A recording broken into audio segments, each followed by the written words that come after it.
রক্তবীজ 2 ভার্সেস রঘু ডাকাত। একদম পুজোর সব থেকে বড় ক্ল্যাশ। পুজোর মধ্যে রক্তবীজ 2 এর মতো মুভি আর রঘু ডাকাত, মানে আমরা বলতে পারি জনরের হচ্ছে একদিকে নর্থ পোল একদিকে সাউথ পোল। একদম তাই তো, দুটো আলাদা, দুটোকে কম্পেয়ার করা রক্তবীজ যায় 2 না। হচ্ছে ক্রাইম থ্রিলার আর রঘু ডাকাত মাস মশালা। মাস মশালা। আর তার মধ্যে মশালার ওপরেও একজন আছে, সেটা হচ্ছে মেগাস্টার দেবদা। এবার 20 বছর 20 years exactly 20 years of Dev আর মেগাস্টার টাইটেল। হ্যাঁ, আমরা অভিনন্দন জানাই দেবদাকে, congratulations for 20 years in the industry. আর আমরা সত্যি আপনার পারফরমেন্স দেখে খুবই আপাতত কারেন্ট পারফরমেন্স কি খুবই মানে কি বলবো, মানে অসাধারণ মানে ইমপ্রুভ করছে আস্তে আস্তে। হ্যাঁ, খাদানের পর থেকে যে কামব্যাকটা হয়েছে, মানে মাস মুভিতে যে মাস মুভিতে দেবদা mass movie is a super hit, ঠিক আছে। তাই তো, দেব কিন্তু একদিক থেকে খুব বড় বিজনেসম্যান, মানে আর কি খুব মানে যখন ছিল ফ্যামিলি অডিয়েন্সের মুভি তখন সেই টাইপের মুভি করে ঠিক টাইম মতো চেঞ্জ করে মাসে চলে। এটা দেবদার একটা সবচেয়ে থেকে পজিটিভ পয়েন্ট, দেবদা কিন্তু অডিয়েন্সের মধ্যে যে ভাবনাটা ওটা খুব ভালোভাবে বুঝতে পারে। মার্কেট মানুষ যেরকম খেতে চাইছে সেই হিসাবে খাবার বানাচ্ছে। এক্স্যাক্টলি। আর আমরা আশা করি দেবদাস থেকে ফিউচার পারফরমেন্সও খুব ভালো দেখতে চাই। প্রজাপতি 2 আসছে। হ্যাঁ প্রজাপতি 2 এক্স্যাক্টলি, যেটা উইন্টারে রিলিজ করছে। তো উইন্টারেও একটা ক্ল্যাশ হবে, ওটাও আমরা থাকবো। ওটাতেও আমরা থাকবো এক্স্যাক্টলি। বড় বড় ওটা খুব ইন্টারেস্টিং ক্লাস হতে চলেছে। কি মুভি নাম বলে দাও? বিজয়নগরের হিরে কাকাবাবু ভার্সেস প্রজাপতি 2 ভার্সেস সৃজিতদার লহ গৌরাঙ্গের নাম। আগুন জ্বলবে, আগুন। লহ গৌরাঙ্গের নাম রে, it is one of the most, মানে সৃজিতদার one of the most anticipated comeback. মানে আমার মনে হচ্ছে সত্যি বলে সত্যি কিছু নেই পর তো আবার উনি ছড়িয়ে দিয়েছেন ফিল্ম সোসাইটি। রিভিউর মধ্যে একটু ঢুকে যাই, ঠিক আছে? তো রঘু ডাকাতের ভাই আমার ফার্স্ট হাইলাইট, আমরা বৃষ্টি ভিজে দেখতে গেছিলাম নবীনা সিনেমাতে রঘু ডাকাত। মানে যেই স্ট্রাগলটা করে আমরা দেখতে গেছিলাম সেদিন, আমরা দেখতে গেছিলাম নবীনাতে, ঠিক আছে? ওখানে নবীনাতে জানোই তো কিরকম পাবলিক ইন্টারাকশন থাকে। তো সেইখানে আমরা যে যুদ্ধ করে গেছিলাম, আমরা যে প্রকৃতির সাথে যুদ্ধ করে সিনেমাটা দেখতে গেছিলাম বৃষ্টি ভিজে, আমরা সিনেমা থেকে বেরোনোর পর আমাদের গায়ে এক ফোঁটাও জল ছিল না, শুকিয়ে গেছে। ওই টাইটেল কার্ডে যে লেভেলে চিৎকার হয়েছে, title card one of the best Bengali ইন্ডাস্ট্রিতে, আমি বলে দিচ্ছি one of the best title card হচ্ছে রঘু ডাকাতের মুভিতে। আর দেবের এন্ট্রি, তার সাথে টাইটেল কার্ড, আর তার সাথে মেগা স্টার গুলো যখন লোক না পাগল হয়ে যাবে। আর হৃদরোগীদের যেতে আমি বারণ করছি, কারণ কি ওই রকম থেকে ডিসক্লেমার, হ্যাঁ ওই রকম এক্সাইটমেন্টটা কিন্তু আপনাদের হাতটা বিশাল চিৎকার, হলে কানে তালা লেগে গেছে, এত চিৎকার হয়েছে। এক্স্যাক্টলি। আর ওরকম টাইটেল কার্ড আমি জীবনেও দেখিনি বাংলা সিনেমায়। আমি মানে বাংলা সিনেমা যেভাবে এগোচ্ছে ভাই, মানে কি বলবো। তো এবার আমরা আসি রঘু ডাকাতের। দেবদত্ত একটা পয়েন্ট আছে, পিলার। সেকেন্ড পিলার হচ্ছে গিয়ে অনির্বাণ ভট্টাচার্য। অনির্বাণ ভট্টাচার্যের এন্ট্রিতে হাততালি চিৎকার পড়েছে, এটা হচ্ছে প্রাপ্তি একটা। মানে তুমি চিন্তা করো বাংলা সিনেমায় ভিলেনের ওপর যে চিৎকার আর হাততালি পড়েছে, হ্যাঁ এটা ভাবাই যায়। আর তাও অনির্বাণ ভট্টাচার্য তো মানে স্টার নয় সেরকম, মানে উনি চরিত্র অভিনেতা, চরিত্র অভিনেতা মারাত্মক যেভাবে এন্ট্রিটা হয়। আর লোকে দেখে পাগলে গেছে ভাই, এমনকি মানে ভিলেনকে দেখে এরকম ভাবে পাগলাবে আমরা জীবনেও কল্পনা করতে পারি। ভিলেন কিন্তু বেশ ওরকম অ্যাকশন করছে ওরকম না, ভিলেন শুধু রিপ্লাই দিচ্ছে, মুভমেন্টস, ভিলেনের মুভমেন্টস দেওয়া হয়েছে। ভিলেন অনির্বাণের যে ভিজুয়ালস গুলো দেওয়া হয়েছিল, স্পেশালি অনির্বাণের যে কথাগুলো ডায়লগের সাথে যে মুভমেন্টস গুলো শুট করা হয়েছিল, ওগুলো এত ভালো শুট করা হয়েছিল যে আমাদের দেখে আমাদের ভিতর থেকে প্রাণটা একদম কি বলবো, মানে আলাদা লেভেলে ভিলেন স্যাটিসফ্যাকশন হয়ে গেছিল। ঠিক আছে, অনির্বাণের মুভি তো আমি সাধারণত মিসও করি না। এক্স্যাক্টলি এর জন্য আমরা অনির্বাণের মুভি কখনো মিস করি না, এমনকি he is a great actor. আর আমাদের আর আমাদের আর ওর থেকে আমাদের আরো বেশি ফিউচারে এক্সপেকটেশন আছে। ঠিক আছে, আমরা এখন অনির্বাণ দা নাকি আবার পাওয়ার স্টারের ট্যাগও পেয়েছে। তাকে এটা একটা কন্ট্রোভার্সিয়াল ব্যাপার হয়ে যাবে, ওদের আমাদের নাক গলানো না উচিত। ঠিক আছে, তো এবার আমরা স্টোরি লাইনে আছি। ঠিক আছে, স্টোরি লাইনটা এবার রঘু ডাকাতদের স্টোরি লাইন নিয়ে স্ট্রেট ফরওয়ার্ড স্টোরি। হ্যাঁ, যেটা মেন কথা, খুব স্ট্রেট ফরওয়ার্ড স্টোরি। দেখো আমি মনে করি একটা মাস মশলা মুভিতে এরকম মাস মশলা মুভিতে একটা স্ট্রেট ফরওয়ার্ড স্টোরি লাইন থাকাই ভালো। ওখানে মানুষ এনজয় করতে যায়, দেখে মোমেন্ট লিভ করতে অত ভাবতে চায় না। যে তারা মোমেন্ট দেখবে, চিৎকার করবে, নাচবে, গাইবে। অত যদি ভাবনার হলে তারা আরে ज्यादा সিনেমা কা মামলে ज्यादा सोचना नहीं है, ঠিক আছে? সোজা কথা, তুমি একটা মাস মুভি বানাচ্ছো যেখানে বেঙ্গলি ইন্ডাস্ট্রি সব one of the biggest star আছে, তার মধ্যে তুমি একটা যদি কমপ্লেক্স স্টোরি লাইন দিয়ে দাও, লোকে খাবে না, লোকে খাবেই না, লোকে খাবে না, লোকে খাবে না, হাই তোলা শুরু করবে, ব্যাস হয়ে গেল মুভি ফ্লপ, বক্স অফিসে ফেল, তাই তো? টেক্কা আর এইসব বলিস না ভাই, বেকার বেকার ঝামেলা করছিস, তাই বল। তো এবার আমরা রিভিউতে আসি। তো যে স্টোরি লাইনটা একটা মাস মুভির জন্য ঠিক আছে, কিছু কিছু পয়েন্টস আমরা বলতে চাই, সেটা হচ্ছে যেরকম যখন দেবের সাথে যে আমরা ইদিকার যে প্রেমটা হচ্ছে, ওটা জাস্ট খাদানের যেহেতু হিট করেছিল, কি নাম যেন গানটা, কিশোরী গানটা, ওটার জন্য জাস্ট ফোর্স ফিট। আর ওই আমাদের প্রবলেমটা হচ্ছে আমাদের না ওই ব্যাকগ্রাউন্ডটা আমরা ঠিকভাবে বুঝতে পারিনি, যে কি করে প্রেমটা হলো, হঠাৎ করে প্রেম হয়ে গেল, তারপর হঠাৎ করে ওকে গান চলে এলো, মানে ওই জায়গাটা না একটু আমাদের অ্যাবরাপ্ট লেগেছে। এক্স্যাক্টলি। তবে ফিমেল ক্যারেক্টার কিন্তু উইক নয়, ফিমেল ক্যারেক্টার স্ট্রং আছে। সোহিনী সরকারের স্টোরি লাইন, সোহিনী সরকার বাপরে বাপ, খেয়ে নিয়েছে স্ক্রিন। সোহিনী সরকার, ওরে বাপরে বাপ, এমন লেভেলের অ্যাকশন করেছে সোহিনী সরকারকে দিয়ে, ক্যারেক্টারটা দিয়ে এত সুন্দর সুন্দর অ্যাকশন হয়েছে। স্টোরি লাইনটাও ভালো, আর স্টোরি লাইনটা এক্স্যাক্টলি, গুঞ্জার পোরশনটাও খুব সুন্দর লেখা হয়েছে, খুবই ভালোভাবে লেখা হয়েছে। আর আমি বলবো যে এই সিনেমাটা তুমি তিনজনের জন্য আপনারা যেতে পারেন। সেটা হচ্ছে, একটা হচ্ছে আমাদের গ্রেট দীপক দা, অনির্বাণ ভট্টাচার্য আর সোহিনী সরকার। এই তিনজনের acting one of the best হয়েছে, ঠিক আছে? One of the best acting হয়েছে, মানতেই হবে, ঠিক আছে? তো এবার আমরা ভিজুয়ালসে আছি, ঠিক আছে? ভিজুয়ালস খুবই ভালো। একটা মাস মুভির জন্য যে ভিজুয়ালস লাগে সেটা রঘু ডাকাত আমাদের দিয়েছে, ঠিক আছে? আর ক্লাইম্যাক্সে যে জাহাজটাতে ক্লাইম্যাক্সে টেক প্লেস, ওটা তো পুরো সেট আমরা দেখেছিলাম। ওটা পুরো সেট, হ্যাঁ। কিন্তু ওই সেটটাও খুব ভালো শুট হয়েছে, মানে ওইখানে যে ভিএফএক্স আর মানে তোর অ্যাকশন ভিএফএক্স গুলো যেগুলো আছে, ওগুলো খুব মানে তোমাদের মনেই হবে না যে একটা কোনো ভুলভাল সিনেমা দেখছি, যেরকম আদিপুরুষের যেটা হয়েছিল। আদিপুরুষ তো ওজি, মানে এমন একটা সিনেমা বার করেছিল যে মুখ থেকে বমি বার করে দিচ্ছিল, তাই তো? তো যাই হোক, ওরকম লাগবেই না, একদমই লাগবে না।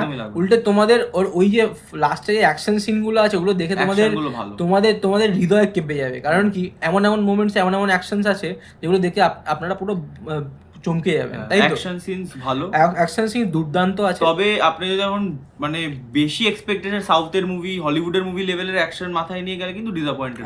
এক্স্যাক্টলি। আপনি একটুখানি মানে বাংলা ইন্ডাস্ট্রিকে বুঝতে হবে ভাই, বাংলা ইন্ডাস্ট্রি আমাদের টাইম দিতে হবে গ্রো করার জন্য। একটা নেগেটিভ আমাদের টাইম চলছিল, ঠিক আছে? সেখান থেকে বহুরূপীর পর থেকে যেভাবে কামব্যাক হয়েছে, বহুরূপী না, দশম অবতার থেকে কামব্যাকটা যেটা হয়েছে, এইসব আবার কন্ট্রোভার্সি চলে যাচ্ছি। যাই হোক, কামব্যাকটা হয়েছে, এটা আমরা যাতে সাস্টেন করতে পারি, আমরা দেখতে পারি বাংলা ইন্ডাস্ট্রিকে সেই শিখর চূড়ায় যাতে উঠতে পারে।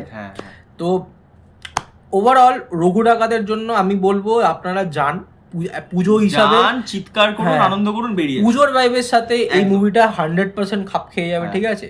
আর এর মতো অ্যাকশনওয়ালা আর তোমার ভিজুয়ালসওয়ালা মুভি আপনারা মিস করবেন, ঠিক আছে? এটা দেখুন। আর দীপক দার স্পেশালি অনির্বাণের যে অ্যাক্টিং গুলো আছে, ওগুলো যাতে মিস না করেন। এটা কিন্তু once in a lifetime movie, ঠিক আছে? এটা দেখতে হবে আপনাদের। কারণ কি, এই মানে ভিলেনের জন্য যেভাবে লোকে অ্যাপ্রিশিয়েট করেছে, এটা দুর্দান্ত ব্যাপার। তবে নেগেটিভ পয়েন্ট একটা আছে, একটা নেগেটিভ পয়েন্ট আছে। দেবের ক্যারেক্টারটা ছোট ছিল তখন অনির্বাণ একটা কাজ করেছে, তার জন্য আর কি দেব ওকে শত্রু হিসাবে দেখে।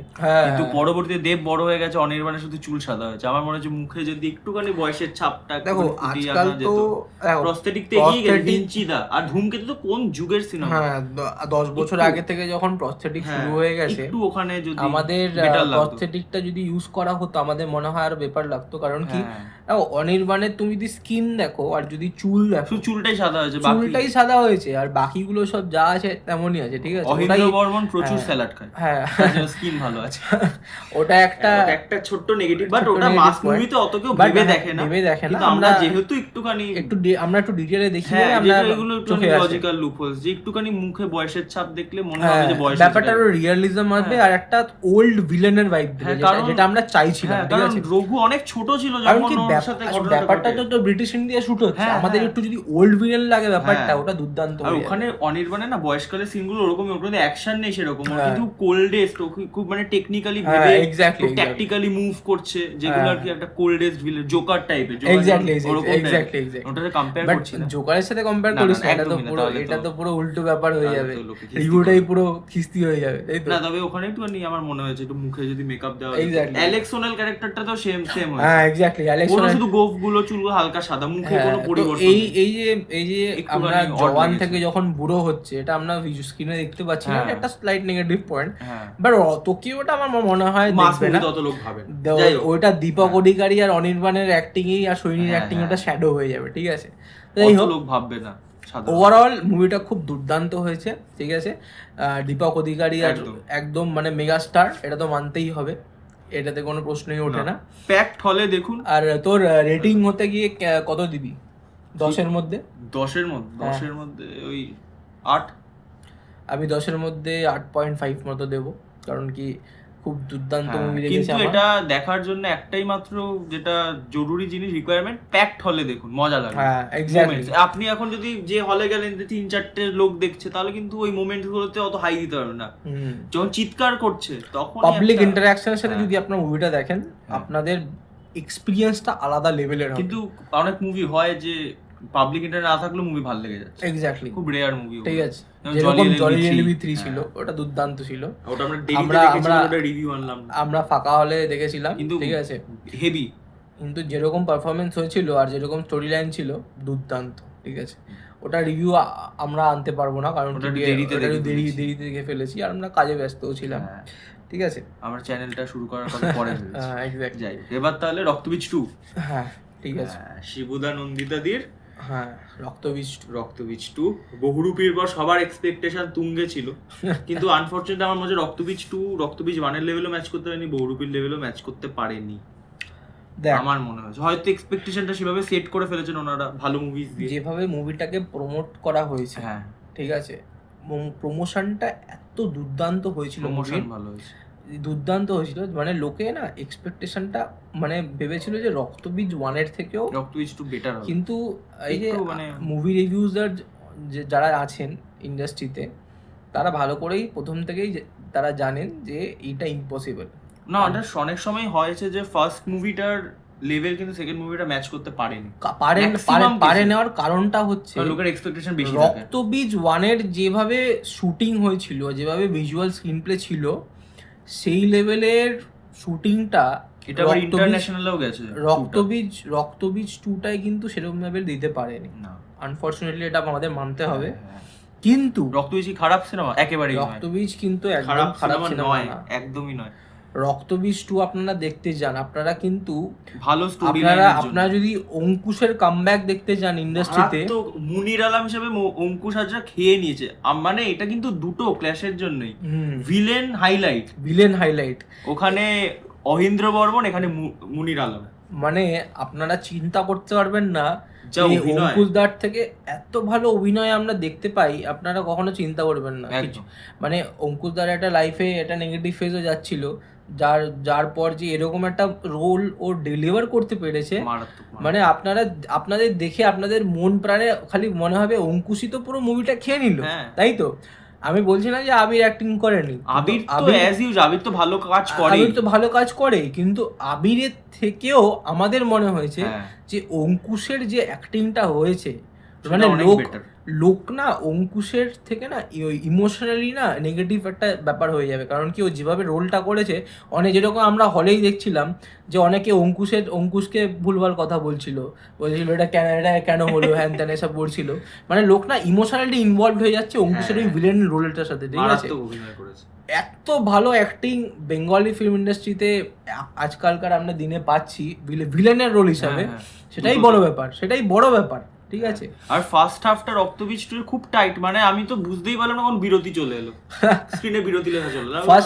তোমরা ফার্স্ট হাফ যখন দেখবে, তো ফার্স্ট হাফটায় কোনো অ্যাকশন নেই, শুধু ওখানে জাস্ট গল্পটা বিল্ড করেছে, ওল্ড ক্যারেক্টার্স গুলো কেমন আছে তাদেরকে দেখি বাস, আর সেকেন্ড হাফ থেকে মেইন গল্পে ঢুকে যাচ্ছে।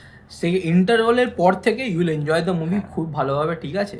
কারণ কি দেখো, স্টোরিটা তো অনেকটা বড়, তোমাকে তো স্টোরিটাকে বানাতে হবে। এটা না যে স্টোরিটা হুট করে চলে আসবে, ক্যারেক্টারস গুলো হুট করে চলে আসবে। Smart writing. আমি কিন্তু অনেকগুলো পোর্শনে ভাবছিলাম এটা কেন হলো, এটা তো ভুল দেখাচ্ছে, আমি ভাবছিলাম বেরিয়ে এসে দাদাকে বলবো যে এগুলো তো তাহলে ভুলভাল দেখিয়েছি, কিন্তু লাস্টে ওগুলোকে টুইস্ট হিসেবে ইউজ করা, ওখানে পুরো হাই পয়েন্ট। মানে তোমরা বুঝতেই পারবে না, তোমাদের কিছু ফ্লজ মনে হবে যে মুভিতে ফ্ল আছে, ঠিক আছে, লজিক্যাল কিছু ফ্ল আছে, কিন্তু পরে যখন তুমি ইন্টারভালের পর সিনগুলো দেখবে তোমার নিজের মাথায় নিজের হাত যে এগুলো তো আমি ফ্লজে কাউন্ট করছিলাম।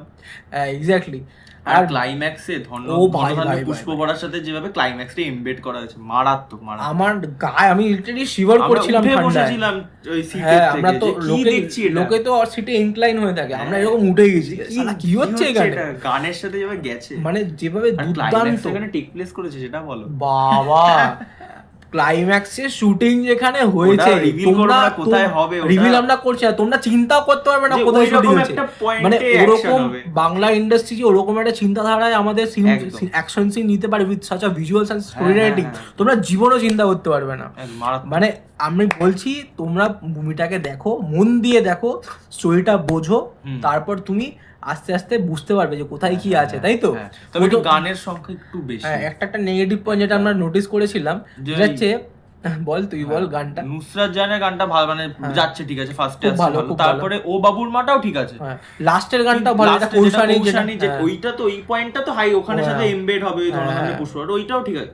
কিন্তু মিমি চক্রবর্তী আবিরে তোমার চোখের নীলে গানটা, ওটা খুবই ফোর্সড ফিট। হ্যাঁ এক্স্যাক্টলি।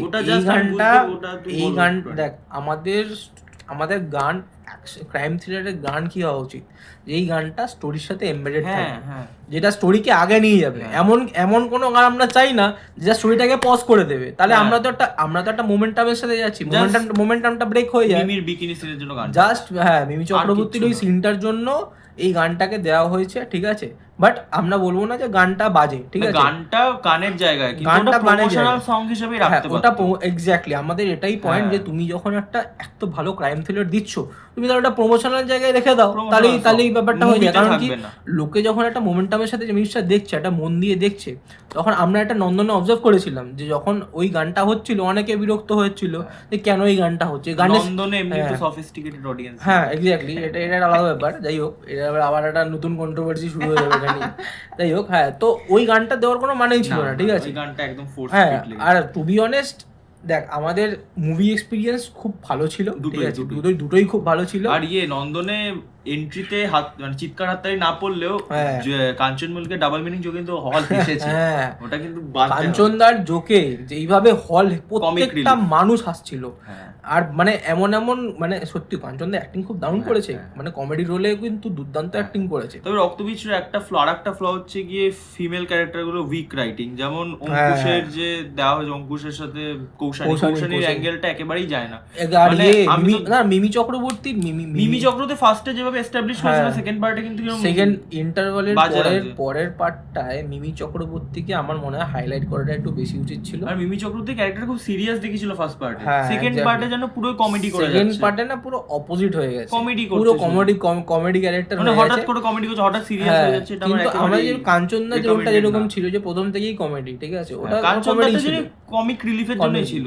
মিমি চক্রবর্তীর রোলটা প্রথমে খুব সিরিয়াস ছিল, আর সেকেন্ড হাফটা আরে কমেডি তো আমাদের পছন্দ, আমরা জানি, কিন্তু তুমি যদি পুরোটাই যদি কমেডি করে দাও তাহলে কি করে হবে। আর ফার্স্ট পার্টে তো মিমিকে এস্টাবলিশ করে সিরিয়াস অফিসার হিসেবে দেখিয়েছে। এক্স্যাক্টলি কমিক ছিল অল্প, সংযুক্তা সানিউক্তা ওই নামটা, ওইসব। হ্যাঁ, কিন্তু সেকেন্ড পার্টে প্রত্যেকটা লাইনে বলবো না, কিন্তু প্রত্যেকটা সিনে আমরা একটা কমেডি সিন দেখতে পাচ্ছি, যেটা স্টোরিটাকে আস্তে আস্তে ব্রেক করে। আর মানে ওই কৌশানীর অ্যাঙ্গেলটাও খুবই অদ্ভুত ভাবে, মানে আমি ঠিক কানেক্ট করতে পারিনি। কৌশানীর যে ব্যাকগ্রাউন্ডটা আমাদেরকে আরো স্পষ্ট করা উচিত ছিল। হ্যাঁ, ওটা আমরা কিছুই ওখানে একটা গানের ভিজুয়াল আছে, জাস্ট কৌশানীর পার্টটাকে আমার মনে হয় দিওয়ানা বানাইছেন গানটাতে, জাস্ট একটা হালকা দেখি। মুভিটা তো বেশিক্ষণের ছিল না, 2 ঘন্টা 31 মিনিটের ছিল। কৌশানীর পার্টটার কতক্ষণ লাগতো? ম্যাক্সিমাম হয়তো 7-8 মিনিট বেশি লাগতো। আমার মনে হয় গানটা যেটা দিওয়ানা বানাইছেন ওটার মধ্যে আরো একটু গিভ অ্যাওয়ে করা উচিত ছিল সিন। আরে আমাদের মেমোরি সিন দেওয়া উচিত ছিল। হ্যাঁ, যে মেমোরি সিন যদি দিতে, কিছু জায়গায় ওটা মেমোরি সিন দিত, তাহলে আমরা বুঝতে পারতাম যে ব্যাকগ্রাউন্ডটা কি, কোথা থেকে আসছে। আমি প্রশ্ন করলাম, মিমি বলছি, সরি, মানে কৌশানীর ক্যারেক্টারটা এরকম, মানে আমি তো বুঝতেই পারিনি, মানে ওই ক্যারেক্টারটা কোনো আগে কোনো দেখাইনি কোনো সিন, ওটা অদ্ভুত আমার লেগেছে। স্পয়লার হয়ে যাবে, বলতে পারছি না, নাহলে এখনই গড়বড় হয়ে যাবে, তাই তো। তবে লাস্টে একটা ক্যামিও আছে, ওটা বললাম, ওটা হাইলাইট। তোমরা লাস্টের যে পার্সেন্টটা আছে ক্যামিওতে, তোমাদের মাথা ভেঙে যাবে ওটা দেখে। মানে পর্দাতেও আগুন জ্বলবে, ক্যামিওটাও আগুন একদম, মানে দেখে না একদম মানে ভমকে চমকে যাবে। আমরা হল থেকে বেরিয়ে জাস্ট মাথায় একটাই কথা, রক্তবীজ 3টা কি পরের বছর দেখতে পাবো না 2027? মনে হয় না পরের বছর আসার চান্স কম, কারণ পরের বছর আসার চান্সটা কম। পরের বছর পুজো রিলিজে আমার মনে হচ্ছে এসভিএফ ওই গুপ্তধনের সন্ধানের যে ফ্র্যাঞ্চাইজ আবিরের, ওটা নিয়ে আসবে এসভিএফ। তো একসাথে আবির ভার্সেস আবির তো হবে না, দুটোই বড় প্রোডাকশন। তো ওভারঅল দুটো মুভি ভালো হয়েছে। আর আমরা রেকমেন্ড করবো দুটো মুভি দেখো। যদি মাস মাসালা দেখতে চাও, রঘু ডাকাত যাও। যদি একটু স্টোরি লাইন ড্রিভেন গল্প দেখতে চাও, ফ্যামিলি অডিয়েন্স, একটু শান্তশিষ্ট, ওরকম দেখতে গেলে রক্তবীজ 2 যাও। ফ্যামিলি মুভি আমি ঠিক বলবো না, বাট ওটা রক্তবীজ 2, হ্যাঁ রক্তবীজ 2 আমি ঠিক ফ্যামিলি মুভি বলবো না, বাট ওই মুভিটার মধ্যে তোমার যদি বেশি আওয়াজ পছন্দ না হয় তাহলে তুমি ওটা দেখতে পারো, ঠিক আছে? কারণ কি মুভিটা তোমাকে ভমকে চমকে দেবে, ঠিক আছে? এটা তো এটুকু বলতে পারি, তোমাকে ভমকে চমকে দেবে, ঠিক আছে? যদি মাস দেখতে যাও, আপনারা তো ভালো করেই জানেন যে মাস দেখলে কি হয়, ঠিক আছে? মাসের ব্যাপারটাই আলাদা। লজিক্যাল যদি আপনি এরকম হন, হলে দেখতে দেখতে কোয়েশ্চেন করেন যেটা কেন হলো না, ওটা কেন হলো না, তাহলে রক্তবীজ 2 তে যান। হ্যাঁ, যদি আপনি আপনাদের মাথা চমকে যাবে পুরো। যদি আপনি লজিক্যালি কোয়েশ্চেন করেন সবকিছু, তাহলে রক্তবীজ 2 যদি আপনি দেখতে যেরকম আমরা করি, সব ব্যাপারে ক্রিটিসাইজ করি, একটুখানি তো করা, মানে আমার মনে এটা উচিত। সব ব্যাপারে আমরা ক্রিটিসাইজ করি, এক্স্যাক্টলি। আর আমাদের মানে মোটামুটি ক্রিটিসাইজ না করলে মনেও আসে ব্যাপারটা যে এটা কেন করলাম না, এটা কেন হলো না, তাই তো? তো যাই হোক, এটা আমাদের একটা বাজে হ্যাবিট বলতে পারেন, বাট এটা একটা ইভেনচুয়ালি কনস্ট্রাকশন দেয় একটা জিনিসকে, সেটা আপনারা পরে দেখতে পাবেন। যাই হোক, রিভিউ কত? হ্যাঁ, রক্তবীজ 2 এর রিভিউ, রক্তবীজ 2 কে আমি রেটিং দেব আউট অফ 10 8 দেব। আমিও 8। কারণ কি, মানে রক্তবীজ আমাদের অনেক কিছু হতে চেয়েছে, কিন্তু সবকটাই 50-50 হয়ে রয়ে গেছে। কিন্তু আমরা একটা ব্যাপার আমাদের ভুললে হবে না, এটা যে পুজো চলছে, ঠিক আছে? পুজোর মধ্যে মেগাস্টার দেব ভার্সেস উইন্ডোজের রক্তবীজ, এটাই মেন ক্ল্যাশের, কিন্তু এরা দুজনেই যা লড়বে। হ্যাঁ, আর আমাদের লোকে পুজোতে মাস মুভি দেখতে ভালোবাসে, এটা তো আমাদের স্বীকার করতে হবে। আর তার মধ্যে দেব, তার মধ্যে ভালো স্টোরি আছে, তার মধ্যে ভিলেনের সাথে হাততালি পড়ছে হলে, তার মানে বুঝেই নেবেন যে কোন মুভিটা ভালো, কোন মুভিটা খারাপ, তাই তো? দুটোই, ঠিক আছে। আমরা ভালো স্টোরি লাইন, কিন্তু অপরদিকে আরেকটা মুভিরও আছে, যতকাণ্ড কলকাতা আছে, বাট ওটা আমরা যাইনি, কারণ কি কিছু কারণ আছে, এটা আমরা ডিসকাস করতে পারবো না, তাই তো? তো ওগুলো না করাই ভালো। চলে, হয়ে গেল মুভি, প্রথম ভিডিও। দেখা যায় আপনারা একটু আশীর্বাদ দেন কিনা। ঠিক আছে, লাইক, কমেন্ট, সাবস্ক্রাইব। চলো, টাটা।